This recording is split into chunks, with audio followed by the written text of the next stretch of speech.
What's going on, everybody? Final round showdown. We'll get this stream started in just a minute.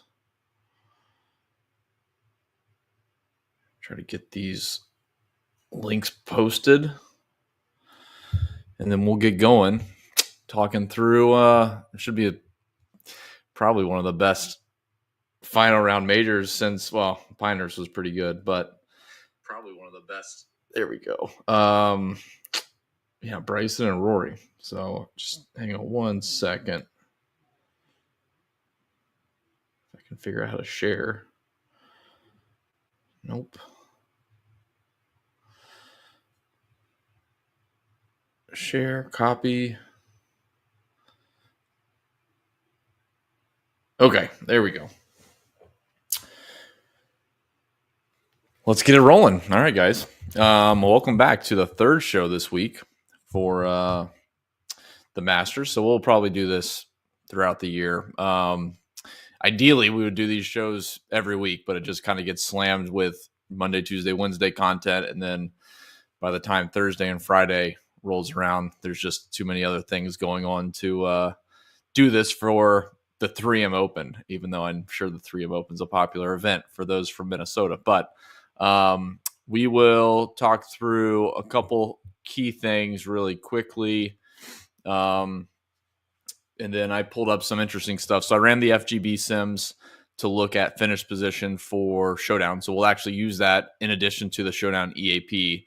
I will point out for those that are pro members, this is kind of the first run of this, but I'm going to use the Excel sheet today, but you'll be able to see this going forward. The Showdown EAP, I'm going to take analysis off of there, but Showdown EAP data, you'll be able to find it here. The export doesn't work yet, so I just kind of pieced this all together today to try to replicate our Excel sheets. But you'll be able to go through round by round and then total, obviously, for all of the metrics that we talk about in the Showdown EAP data. And then I would be a terrible host for Fantasy Golf Bag if I did not also mention that you have one more day. If you do want to subscribe, you can, and it's 50% off. And that gets all the tools, driving IQ tools, approach IQ, Spectrum, the Stat Model Pro, Turf Splits, the Time Machine, the Course Preview Pro, which I'm not sure if everybody has seen that, but really cool stuff at like lead in form and course specific data. So would encourage you guys to check it out if you haven't already. Obviously a decent deal. The driving distance distributions, stuff we really kind of focus on, at least at Fantasy Golf Bag. So some good stuff. I would encourage, check it out for a week, a month, whatever you want to do. And then let's jump back into the Excel sheet, if I can find it, and then we'll talk through this. So hopefully that's big enough. It always looks big on this screen, and then when I go watch it back on tiny little Twitter on my phone, it doesn't look as great. So hopefully this is okay. I'll give it one tiny bump. We'll go with that. I think that's fine. All right. So not as good today, I will say. Neiman started off okay, and it just went the opposite way on the back nine. That was rough. Hideki, just not the best day. Unfortunately, with Showdown, that's just the way it goes. But we'll do our best to find the Matt McCarty's from Friday. And obviously, with the finishing points, it's a little bit different, talking through the upside for players way down the leaderboard, like a Zach Johnson moving up so much today. That's fantastic, but there's a lot of opportunity cost for that type of play. So as is the case for the Showdown EAP data the last 2 days, you can download it from the blog at fantasybag.com. We have the extended approach, which is all the data cumulative through the first 3 rounds. So that's all the total. And then I just broke out the last round, which is what we're going to talk about. If you've tuned into the last 2 days, then you'll remember some of the names that we talked about. So it might ring a bell. But at least here we can look at just today in relation to tomorrow and see what did people, how did Rory actually do versus the field and out on down the leaderboard. The thing here in column E is the top 10 percentage. So this is just our FGB sims, it should be relatively close to Vegas odds, but I didn't actually bump it up against there. But this is our top 10% odds. I think it's rounded up slightly. Yeah. So 99.8% chance for Rory to finish in the top 10. Really hope the 0.2 doesn't happen, but it could. So for simplicity, I just rounded it. So as we go down the board, obviously looking at this top 10% number gives you at least a decent idea of relation to the other players around there for their upside. So like we can look through players that checked a bunch of boxes like we always do, but maybe Benion's probably not the good example, but there you go. So like Joaquin Niemann down here, 9% chance of finishing in the top 10 versus Rom finishing 15% chance of finishing in the top 10. His stats don't look as good, but that actually, I mean, that's a longer term sample. I would rely on that a little bit more. Doesn't mean I wouldn't play Niemann in this scenario, but at least gives me a simple comparison based on the last, 8, 10, 12 months of data that Rom has a better chance of finishing in the top 10 in a final round based on his score versus what Niemann's done in the final round the last 10 months. So that should be helpful as we go down this. So yeah, instead of salary, we'll just do the leaderboard scores. So let me just double check really quick. I'll keep an eye out on comments. We are streaming doubly today on Twitter and YouTube. So I'll watch that if anything pops up. Otherwise, it'll be a smooth show and we'll go through, the ranges. I'll just try to pick out reasonable ranges that kind of make sense. So I guess the first two options is really, Rory and Bryson. We got Rory at -12, Bryson -10. Similar pricing. So I haven't built any lineups yet. I imagine it's very difficult to play Rory and Bryson if you don't punt off 4 guys. And that's going to get a bit ugly. So all the pricing up here at the top of the board outside of Nico and Zach Johnson, who had a good round, everyone's 8K or higher, basically. Sung Jae 77, Patrick Reed 78. But generally speaking, there's not a ton of extreme value to kind of warrant a super double 10K plus starting lineup.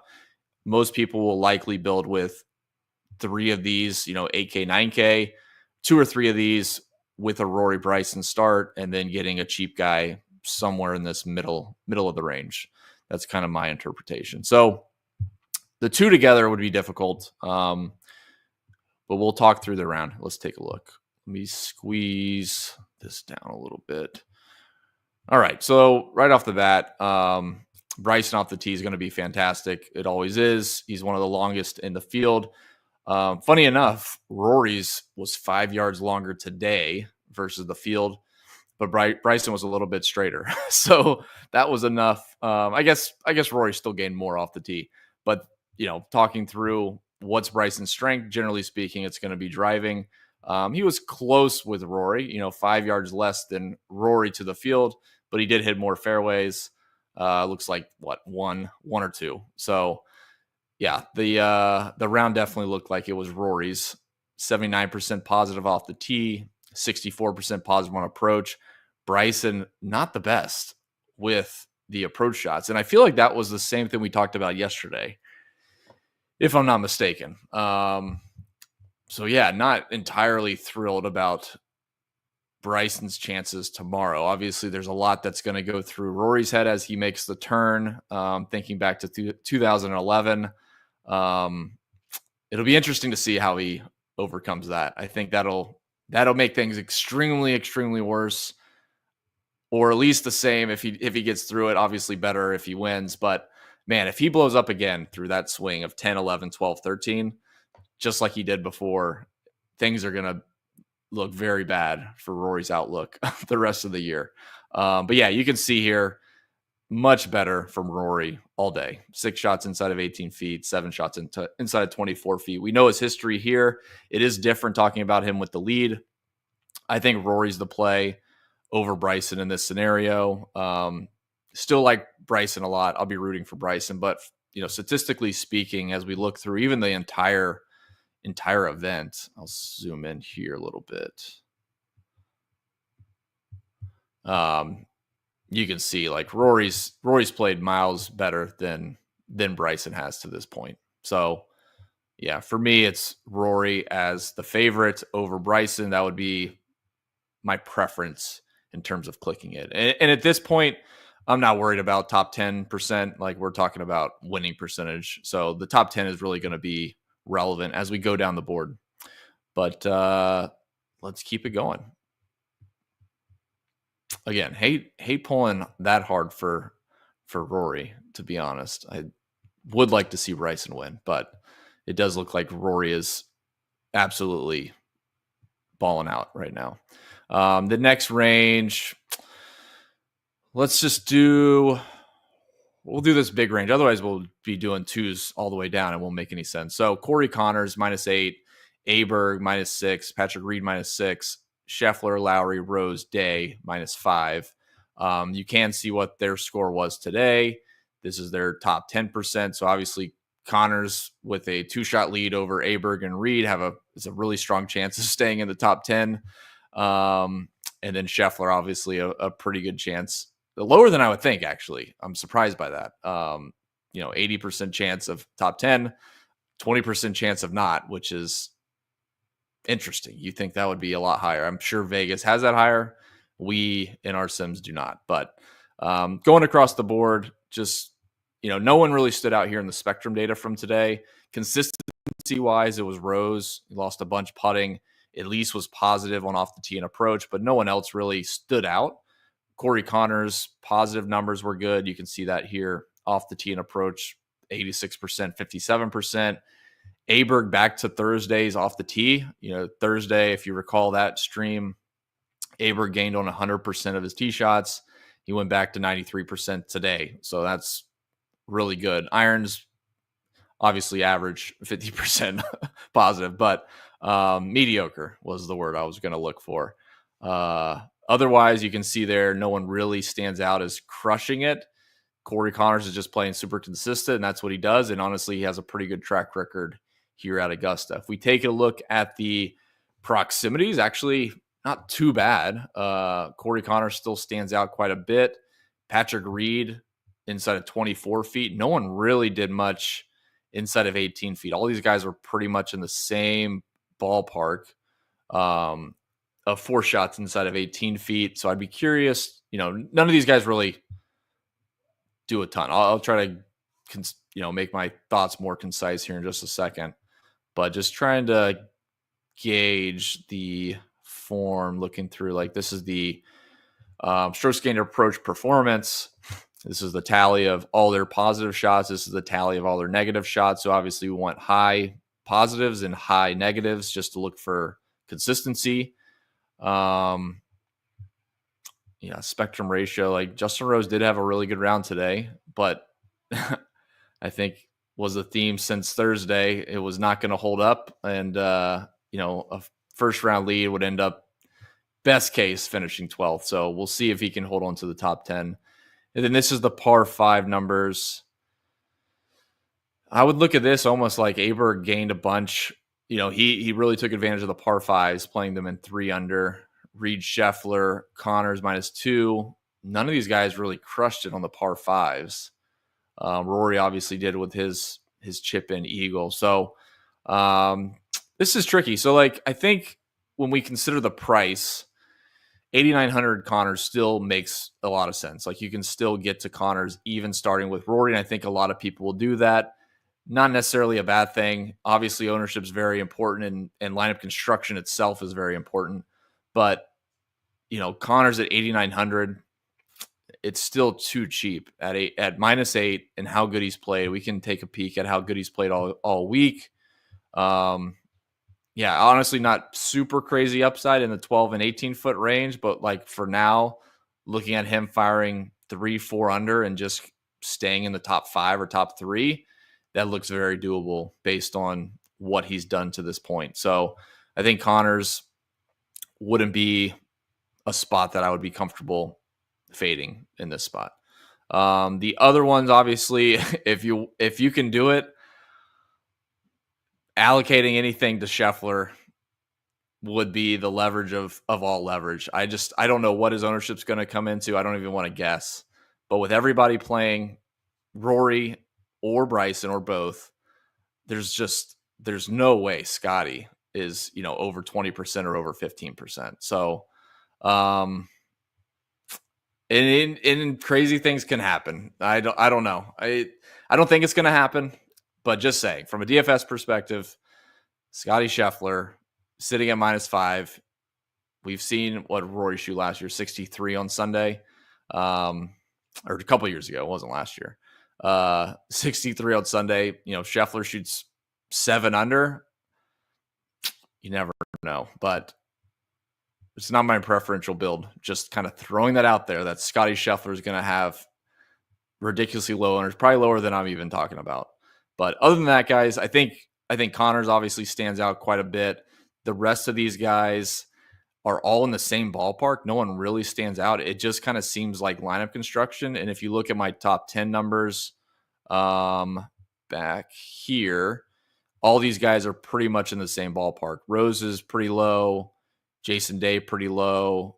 Aberg, Reed, all in the same ballpark. So it would be, if I had to rank them, obviously Connors at -8 would be number 1. Probably go Reed, Lowry, Aberg. And Aberg's a problem because of his price. So we can look at what they've done all week. Let's see. Yeah, as far as the week goes, just from a consistency standpoint, Lowry continues to be the best. And he's only 9K. Like, that's doable. Yeah, it really is still Connors and Reed, I think. You're just looking for upside and some salary relief. All right, we'll go down to the next range. That one wasn't extremely helpful. I'm sorry, guys. Like, they all look pretty much the same, and it's really just about lineup construction. That's how I would view it anyways. If I had ownership plugged into here, then that would be a talking point, but I don't have the final round ownership run yet. So we will get the next range, 4 under to 3 under. Right off Xander, not surprising. Xander's got a nice pop up in price, so that's good. He won't be too cheap where people jam him in, so that he's at least doable for a low round and not going to be crazy on, I don't think. And then Morikawa as well, and another one that's just going to get squeezed. No one's going to play a lot of Morikawa down here. When you got 2 guys over 10K, first and second, these guys just are going to get left out. I think he's too far down. He's a 46% chance of finishing in the top 10. Realistically, with his price, that needs to be like a top 5 or a top 3, probably a top 3. So that's irrelevant almost. For the rest of this range, looking through it, Zach Johnson obviously had a great round today. That's not something I want to chase. He capitalized on every opportunity, 3 for 4 inside of 12 feet, 4 for 5 inside of 18 feet. Hasn't done much the whole week. Like, if we look through his numbers, that was basically it today. So somewhat out of left field, nothing. I mean, you can see it's red. So it's, even with the good round today, he's still below the field in all those different proximity categories. So I would not be eager to chase Zach Johnson, even though he's 6,100. Our top 10 number is 30% chance. So I don't know what his ownership's going to come in at. Let's just assume 30%, or let's just assume that the top 10 is necessary for him to pay off, be optimal. We'll say be optimal. I assume his ownership is probably close to that at 6,100. So, and 30% might be generous. I don't know. But yeah, the rest of this range, let's see. It's really the studs as far as Xander and Colin Morikawa. I don't think anyone's going to really play that. Sung J M looks okay, and that's it. Now, we do need salary relief, so it's important to talk about like Max Homa and Nico Echevarria. But Max Homa is just a falling knife, and I'm not going to try to catch it. I'm happy. I'm not happy. I don't care. He's 60, he's 3 under, somehow made the cut. Great for him, but he's not doing it in the right ways. So there's no way I'm going to be playing Max Homa. We talked about this a lot yesterday, like looking through the numbers, like there's no one magic bullet number to look at. It just kind of all matters contextually. And you can look through, he's not gaining a lot on approach or off the tee. There's not a lot of positive off the tee shots, not a lot of positive approach shots. He's losing a hefty sum in driving accuracy, which is just something that is concerning, and your approach numbers are already poor. So, yeah, Max Homa would not be the value I would look for at 6,400. Nico Echevarria, probably. He's had such a good year since last fall. That would be something worth chasing. Between him and Zach Johnson, I don't know who's really going to be that much higher owned. I could be wrong. I mean, honestly, it could be Nico instead of ZJ, approaching 30%. It really just depends on what people are building or what they start with. Let's see the full week slate. Yeah. I mean, Nico hasn't been great, but he's been better than Zach Johnson. Sungjae's been pretty good, 7,700. Don't hate that. Let's see what he did today. Gained a bunch off the tee. Nothing great. Let's look at his par 5 stuff. Yeah, went for 2 and 2. Played him 2 under par. This number is a little bit concerning. So again, this is the total for all of their negative approach shots. He was negative 3.28, which is got to be one of the bottom 10. Let's see, 1, 2, 3, 4, 5, 6, 7, 8, 9, 10, 10th. So 10th worst today in bad approach shots. I think Sungjae's okay. Not my favorite. I would be a little bit hesitant to plug him into a bunch of lineups based on what we looked at today. For the full week, it's been pretty good, but we also know leading into this week, it hasn't been great either. But like I said, we are looking for salary relief. 7,700 is decent. I think a lot of people are going to have overlap, honestly, with Reed at 7,800, Sungjae M down here, and then playing Rory or Bryson. Yeah, a lot of people are going to be in the same kind of build structure. All right, we'll go down into the 300 range. So just to recap really quick, try to be as thorough as I can be. 4 to 3s, obviously looking for salary. I would not play Zach Johnson. Nico is probably the guy. Sungjae M looks okay. Kind of glossed over Xander a little bit. Unique builds would have him in there. So if you wanted to be a little bit contrarian, figuring out a way to play Xander at 9,200 instead of I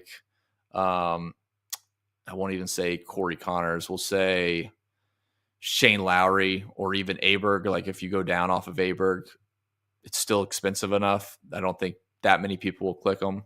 And then no one's going to play Morikawa. So that's pretty much the gist of it. Hovland 8,500. Yeah, probably not going to do that. Yeah, no Hovland. Okay, down into where are we at? 2s and 1s. And for, full clarity, let's just get an idea. So these guys are basically in the 20%, well, not even 20%, 15 to 20% range for finishing in the top 10. So we're not looking for a really good floor as far as placement points. This would strictly be looking for upside in their scoring. Again, it's still a decent percentage for being this far down. 15% chance of finishing in the top 10, and that's based on their overall performance over the last year or so. Not looking at ceiling. So in the high percentage or the high percentile outcomes, obviously this could be much higher. So we would look for guys that could post 5-6 under. Jordan Spieth had a fantastic round today, 93% positive off the tee, 57% positive on approach. He's only 8,200. I can kind of get behind that. Augusta, last round, just get something to the clubhouse. A couple under par, and you'll be in really good shape. Let's see. Benyon had a really good round. And surprisingly, I was looking at Benyon, I don't know if it was before Wednesday or before Thursday or after Thursday's round, but Benny's been putting a lot better. He's actually played some events this year, a couple, if I'm not mistaken, that he's gained strokes putting throughout multiple events. So Benion's ceiling might be increasing a bit because we know his ball striking is always pretty good, and it does look like it was good, really good today. Yeah, we'll look through the proximities. Yeah, Benion. Davis Thompson. Wow. Yeah, 6,800 Davis Thompson looks really good off of today's round. 5 shots inside of 18 feet. You can kind of compare the rounds between Davis Thompson and Tom Hoge. Both of them had 5 shots inside of 18 feet, and Tom Hoge made 4 out of 5. Davis Thompson only made 1 out of 5. Davis Thompson had 8 shots inside of 24 feet, 10 shots inside of 30 feet. Man, he played really good. Really, really good. Yeah. Only went for 1 par 5 and 2, but he played them 3 under. So he got a lot out of the par 5s. Yeah, Davis Thompson looks like a standout, especially at 6,800. We're talking about finding some salary relief to just because the chalk from the full week is at the top of the leaderboard and most of them are expensive. So figuring out ways to differentiate and also save some salary to get to them and not play the same chalk builds. Davis Thompson looks fantastic. Driving wasn't great, but not awful. So he was slightly negative in our spectrum off the tee number, only gained on 50% of his tee shots, but doesn't look that bad. A little bit less than the field in driving accuracy, a little bit less in driving distance, but obviously his irons he wasn't driving it that bad to not have a decent approach shots, like looks at it. And then he also hit his irons really well to have that many inside of 18 feet and 24 feet. So yeah, that was a nice 2 minutes on Davis Thompson. But I do like that. Yeah, that's a pretty good one. And Benion's the next one down here at 6,700. So there's some decent value in this range, honestly. And like I said, we're not so concerned with the top 10 upside. It's not a big percentage anyways, like that I'm going to be tie-breaking guys based on their top 10 upside. But yeah, definitely looking at it. And honestly, it tracks. So Davis Thompson, in our numbers at least, has a much higher chance of finishing in the top 10 than anybody else in this range. So at least long term, there's something substantial or something to substantiate it that this makes sense. So he looked pretty good. I am curious what his full week numbers look like. So we'll take a quick look. Davis Thompson. Yeah, not green, so it's good, but nothing like crazy jumping off the board. So yeah, Davis Thompson looks like a fantastic play for round 4. Only 6,800, really good numbers, a good top 10% probability, according to us at least. And then Benion as well. Benion's numbers are kind of average through the event. Proximity inside of 12 feet, pretty good. But definitely after round 3 today was phenomenal. Really good. We got one more round left. Come on, Benion. Give us, yeah, Benny's a stud ball striking though, man. Lost a little bit putting, not a big deal. Yeah, so I think Benny's actually got a pretty strong floor and a really high ceiling. I think Davis Thompson has a lower floor, higher ceiling, or as high ceiling, but probably lower floor, just in the variability this week. And that driving number slightly concerns me, but I'll play a good bit of Davis Thompson tomorrow. Nice price, good numbers. And I assume people go play Hoge, not us. We'll go play Davis Thompson and Benion. I think that's probably it. Greaserman, no thanks. Talked about Spieth having a pretty good round, but you can see like I said, there's always more context to what the stats say from a strokes gain perspective. And obviously we use Spectrum data for Fantasy Golf Bag, but it's generally directionally accurate, like directionally the same, like a positive is a positive for the most part.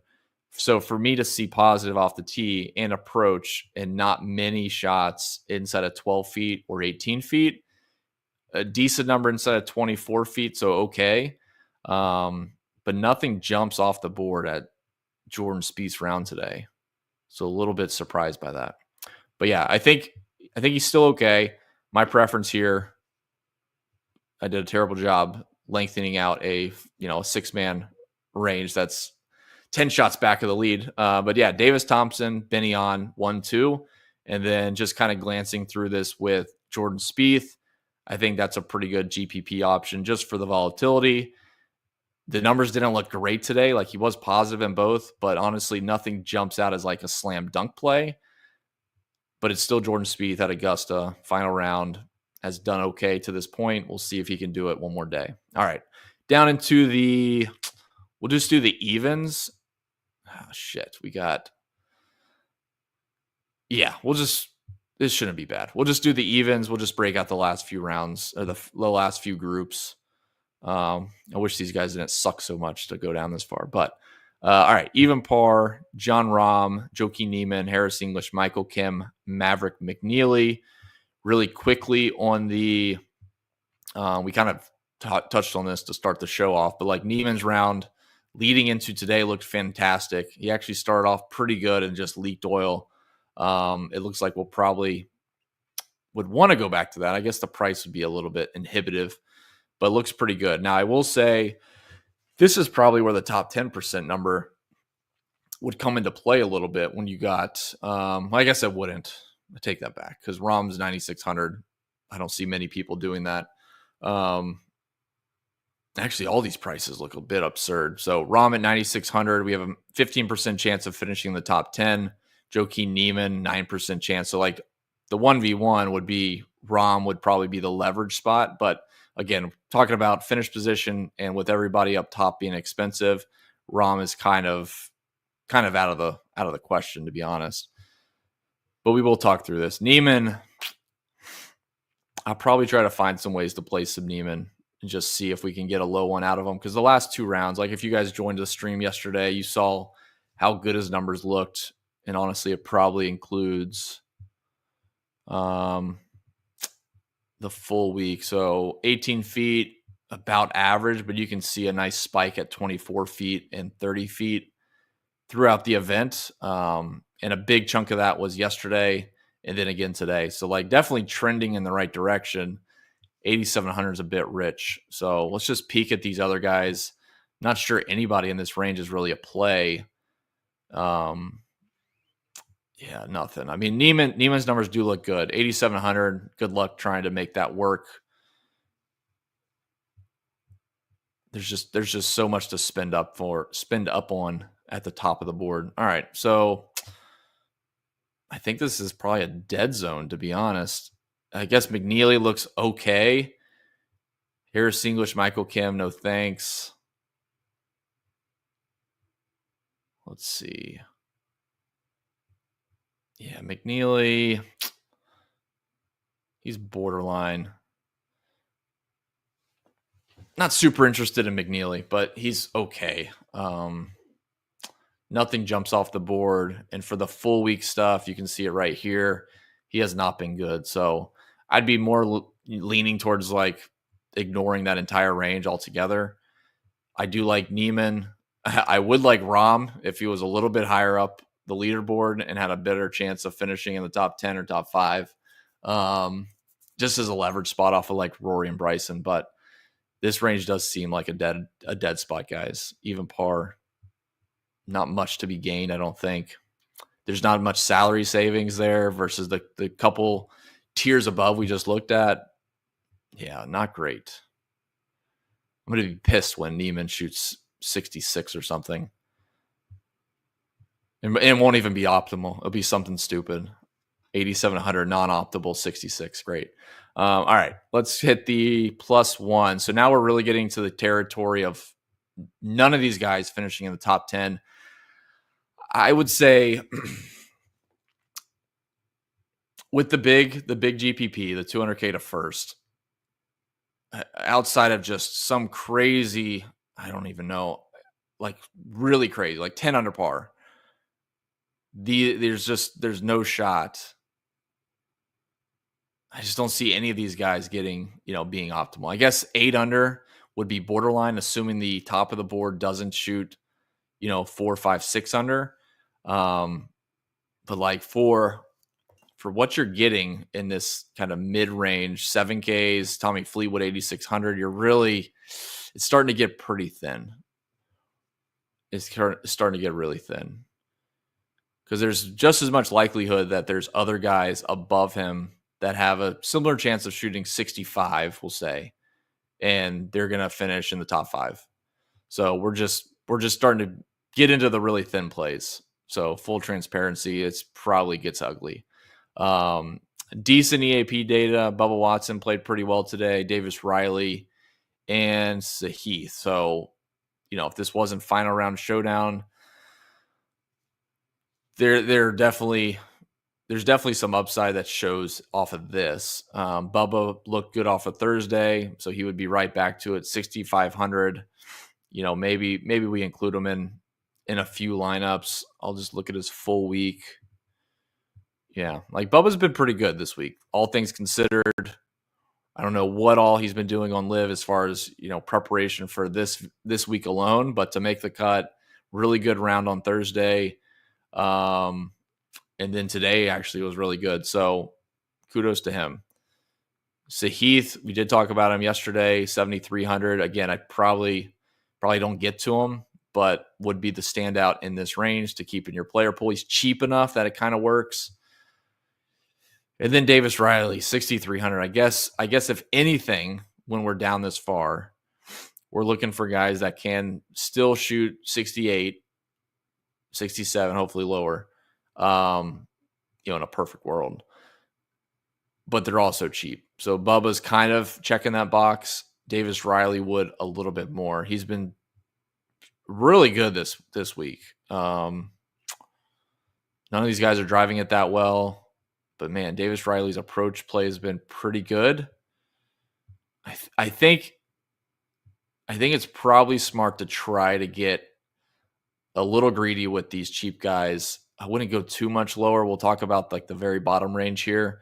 Most of these guys are down here for a reason as well. Like they haven't been playing well. For them to bounce back to shoot, do what Zach Johnson did today would be quite the accomplishment. But these guys are kind of right on the fringe of they could be a good play or they could just be a waste of, the 2 minutes I just spent talking about them. So yeah, Davis Riley looks pretty good. Bubba Watson, those guys are the cheapest in this range. And they also do look pretty good off of today's round. I will look at Davis Riley really quick. Basically identical to Bubba for the full week. Nothing stands out. Again, I'm just kind of looking through this middle section of opportunities to see if anybody kind of pops green. Similar to how Sam Burns is popping green. We'll talk about that in a second. But yeah, neither one of these guys really stand out. But they are cheap enough. I wouldn't hate it. I'll probably end up getting greedy and throw in a Davis Riley and Bubba Watson lineup. But like I said, there's plenty of cheaper options up here that you don't have to go that cheap, and they have good upside scoring and good upside for finish position. Not for nothing, they will be pretty low owned. So who knows? It's a big 200K to first. Got to get unique somewhere. Tried to. All right, next range, +2s. Talked about Sam Burns a little bit. We talked about Fitzpatrick each of the last 3 days. His numbers look pretty good. He's 6,600. And again, we're all talking like, 1% chance of finishing in the top 10. So we're not doing this for finish position. Yeah, Fitz looks pretty good, and Sam Burns still looks pretty good. So, in a full player pool, those would probably be the two guys out of this range that I would keep in there. Charles Schwartzel looks terrible. Tom Kim was barely okay and got worse today. So wouldn't even think about going there. And then Nick Taylor's cheap, but doesn't look great. And we can quickly look at the full week numbers. And all these guys are red. So Sam Burns has been really good for us the last 2 days and hasn't really capitalized on it.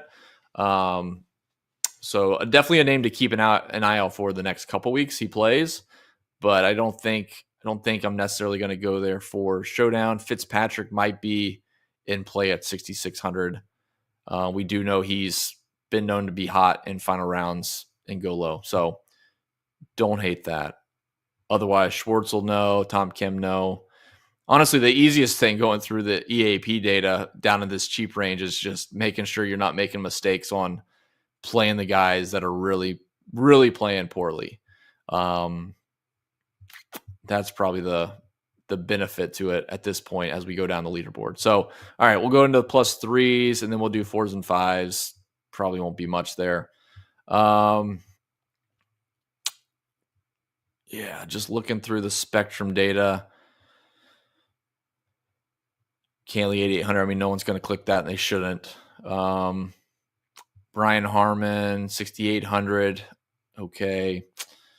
Yeah, I'm just going to glance through this guy. I just don't see any of these being really logical plays as we go down this far. There's better plays up top, or at least in the middle, that are close to as cheap, playing better, have a better chance of having the same upside, and they're going to have a better finish position. So,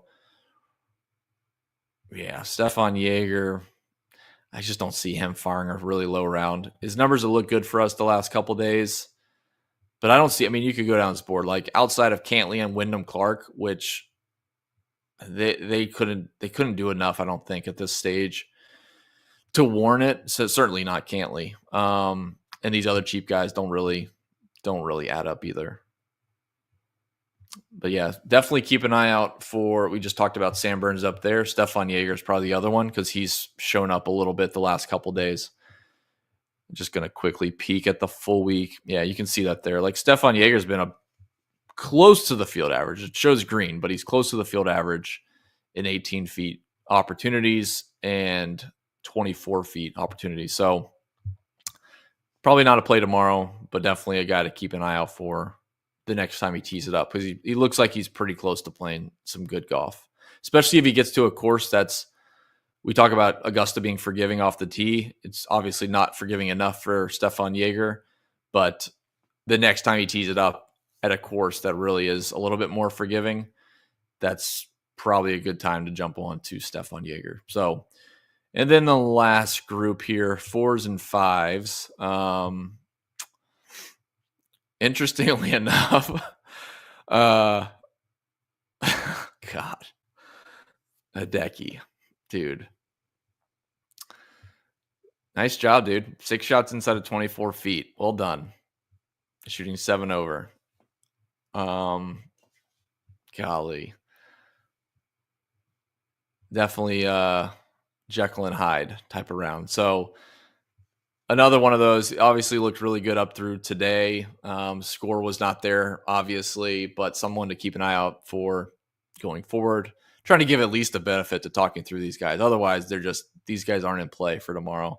And then Brian Campbell, for the same reason we talked about yesterday, was kind of disappointed he wasn't higher owned, to be fair, because I know so many people are just so interested in looking at strokes gained approach and thinking that's the secret.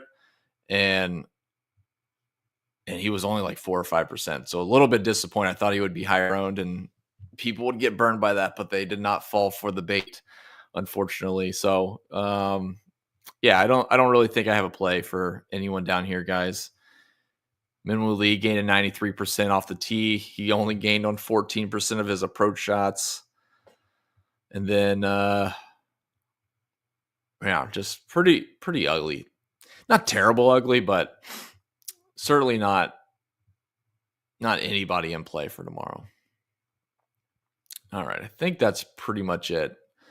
Like I said, you can find the web version into our own tools at fantasygolfbag.com. You can find the Showdown tab, Showdown EAP.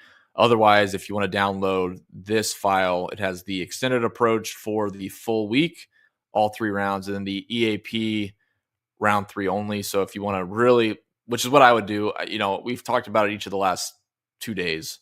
So have a pretty good idea of the same names that have been showing up day after day. But the round 3 is just an idea. It gives you an idea of who played the best today, and where, their opportunities lay, in each of those buckets, spectrum, the different strokes gained, plus and minus, our par 5 stats, etc. and just trying to give you a decent idea of which ones stand out, and at least comparing in the same range. But yeah, I think I'm not going to attempt to completely sum it all up, but like what we talked about, I mean, the line of construction looks pretty obvious for everybody in the top 20. Like there's a few guys that stand out with decent salaries that make sense. Obviously, Reed there, Corey Connors, likely playing Rory. We talked about Rory at the start of the show of how much better he looked today, obviously, but even through the first 2 rounds versus what Bryson's done. So it seems like a no-brainer. And outside of the weird stuff happening again to Rory, it seems like it's his tournament to lose. I mean, he should win this by multiple shots, based on how well he's played all year and all week. And it's just Augusta going down 10, 11, 12, 13. We'll see what happens. It'll be interesting. But it's the same line of construction, I think, as you go down here. You're plugging in one of the expensive guys. You're finding value. You know, the mid-range guys like Corey Connors is borderline, but probably the best play for the price. Reed gives you some value. And then as soon as you do that, now you're looking for 6K values. And I think people are going to land on ZJ and Nico. We talked about Nico over ZJ. And as you go down further than that, you're really looking in this even par, or not even par. What range was that? -2s and -1s, mainly -2s. You got Benny on at 6,700. You have Davis Thompson 6,800. So like, there's no extreme values outside of that Nico and ZJ range. So they'll probably be over-owned. And like we talked about, ZJ is probably the one that'll be way too over-owned versus how well he's played up to today. Nico's played really well, so I wouldn't mind, eating into a little bit of that, whatever chalkiness that comes out to.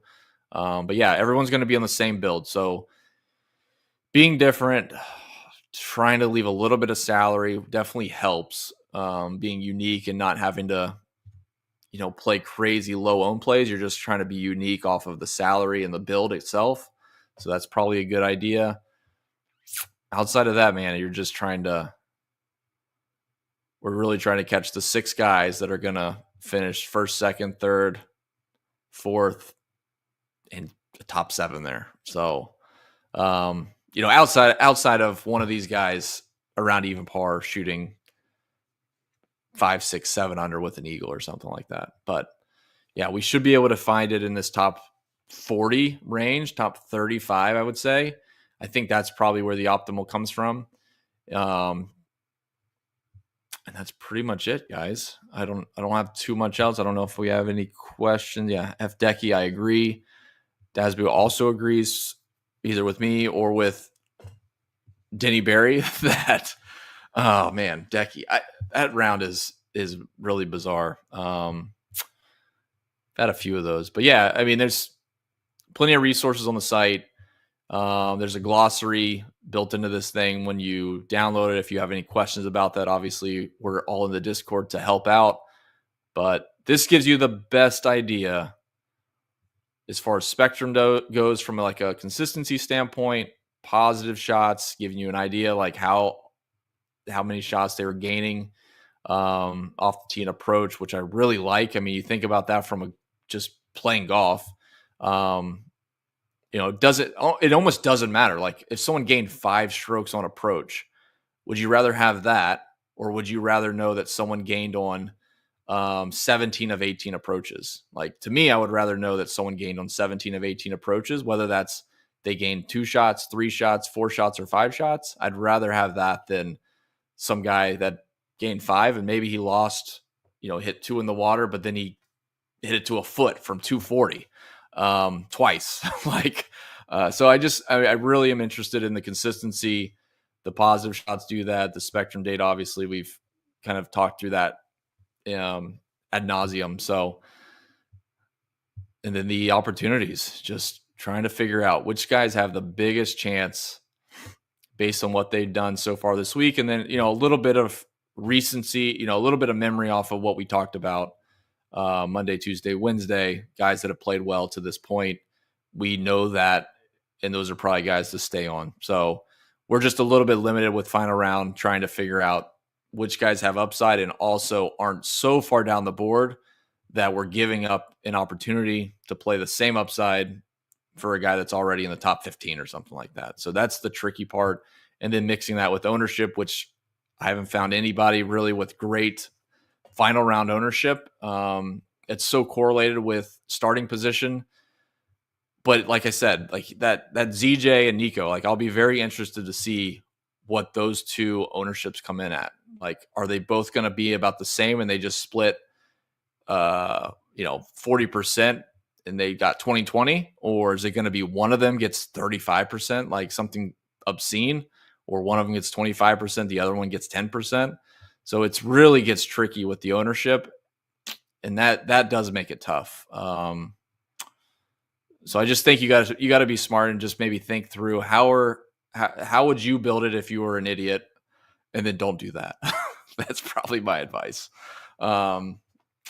I think it's pretty obvious to kind of build a lineup and know what the public's going to do. So I think that's it, guys. Appreciate that, Denny. Yeah, hopefully you guys. I don't anticipate doing this for the off weeks. Maybe if I get enough backlash, or guys in the Discord shame me into doing it on like a final round Sunday would be fine. But yeah, we did a lot of video content this week for the Masters, so we'll give it a 1 week break. But the Showdown EAP data will continue. So if you guys learned something from this and just kind of like the perspective of some of those statistics, you can obviously sign up and keep getting access to that. But yeah, as far as the video stuff, it'll probably be the PGA Championship next. And yeah, looking forward to that. So appreciate you guys. Best of luck this week, or best of luck tomorrow. If you guys have a Millie Maker sweat or any contest sweat, good luck. A lot can happen, good and bad, from plenty of different experiences, but it can go both ways. Typically it feels like the last month it's been the opposite on Saturday. You get a nice 6 of 6. You think things are going to go your way, and then Saturday somehow they're not cashing. Doesn't make any sense. So hopefully you guys moved up the leaderboard a little bit today, and Sunday should be a sweat, good or bad, but it's definitely going to be a sweat, I'm sure, and it'll be fun to watch. So whether you do have a sweat or not, I think the whole Rory thing is going to be extremely interesting. Rory with Bryson is great. I think that's fun. Bryson's great for the game, obviously, but the Masters with Rory is just going to be, it would be very interesting to watch how he handles his tee shot on 10, assuming he's still in the lead, which I assume he would be. Tee shot on 10, pro shot into 11, tee shot on 12, tee shot on 13. So I don't know. I hope it doesn't happen, but there's a very decent chance that it could get really ugly, and like we have Rory out there crying on 13T again. So we'll see. Maybe we can just get it done. So that's it, guys. Best of luck tomorrow. It's been a great week. Appreciate you guys tuning in. This has been fun. As always, you can find me on Twitter at Red Kachik. You can find us at Fantasy Golf Bag or fantasygolfbag.com. And the Discord's free, so you can hop in there. We have a resident weatherman, which has been great, giving us all these fancy mathematical hertz or whatever for wind and pressure and stuff. So a lot of good sharp people in there as well. So appreciate you guys. Best of luck tomorrow. It's going to be a great final round. It's going to be fun, and we'll see what Rory can do with the pressure. All right, guys. Have a good night. Best of luck. See ya.